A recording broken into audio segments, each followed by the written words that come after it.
6.25 전쟁의 포성이 멈춘 지 올해로 70년. 전문가들이 모여 한반도 정전체제 극복을 위한 평화의 길을 모색했습니다. 천주교 서울대교구 민족화해위원회 부설 평화나눔연구소가 창립 8주년을 맞아 개최한 세미나 소식 윤재선 기자가 보도합니다. 1953년 7월 북한과 중국 그리고 유엔군 대표가 만나 전쟁의 쉼표를 찍은 정전협정. 정전체제는 초기만 하더라도 정전협정을 일시적으로 유지하면서 평화협정으로 대체한다는 목표로 출발했습니다. 항구적 평화의 방편을 마련할 때까지라는 협정 서문이 이를 말해줍니다. 하지만 시간이 지나면서 해결해야 할 문제가 더 많아지고 복잡해졌다는 진단이 나왔습니다. 또 군비 축소라는 이런 새로운 아젠다가 생겨나서 해결해야 될 문제가 더 커졌다고 보고요. 또 다른 하나 이제 북한의 핵 개발로 인해서 비핵화라는 발등에 떨어진 불을 해결하기 위해서 급급하다 보니까 정전 체제를 평화 체제로 전환한다라는 원래의 목표를 달성하지 못하고 있다. 정전협정의 당초 취지나 의도와는 달리 정전체제를 정당화하는 법과 제도, 문화와 관행은 우리 사회 곳곳에 깊숙이 자리 잡았습니다. 국가보안법과 북한의 형법이 이러한 상대체제를 반국가단체로 규정하면서 정전체제를 정당화하고 있다. 그렇습니다. 뿐만 아니라 법적인 규정뿐만 아니라 사상과 담론을 통해서도 끊임없이 정당화하고 있다.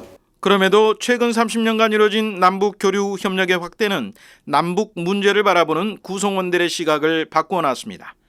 서울대 통일평화연구원이 3년 전 발표한 조사에 따르면 남과 북에서 각각 48%와 63%의 주민들이 상대를 서로 힘을 합쳐 협력해야 할 대상으로 인식하는 것으로 나타났습니다.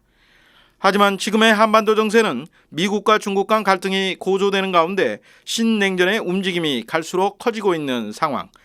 북한은 핵무기 사용 가능성을 언급하며 고강도 무력 시위를 이어가고 있습니다.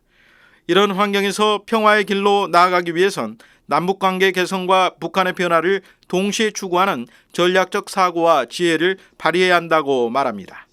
평화 유지 기능을 하는 정전체제의 역할을 인정하되 거기에 머무르지 않고 대화와 교류, 협력을 통해 평화 조성과 평화 구축으로 나아갈 수 있어야 한다는 겁니다.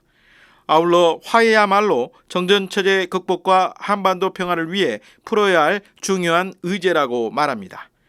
무엇보다 남북 양쪽이 서로 분단의 피해자라는 인식을 공유하려는 노력을 할 때 화해의 씨앗이 싹틀 수 있다고 강조합니다. 양쪽이 다 가해자가 아니고 피해자다. 피해자일 수 있다라는 관점을 서로 공유해야 된다. 그래서 너도 피해를 받을 수 있고 나도 피해를 받았다라고 하는 시각을 공유하면서 그것을 자기의 경험으로 자기의 관점에서 스토리텔링 이제 얘기를 풀어 나가는 거죠. 그래서 그 풀어 나갈 때 그것을 경청해서 듣고 경청하고 나면 공감이 생겨서 그다음에 사과를 하게 되죠. CPBC 윤재선입니다.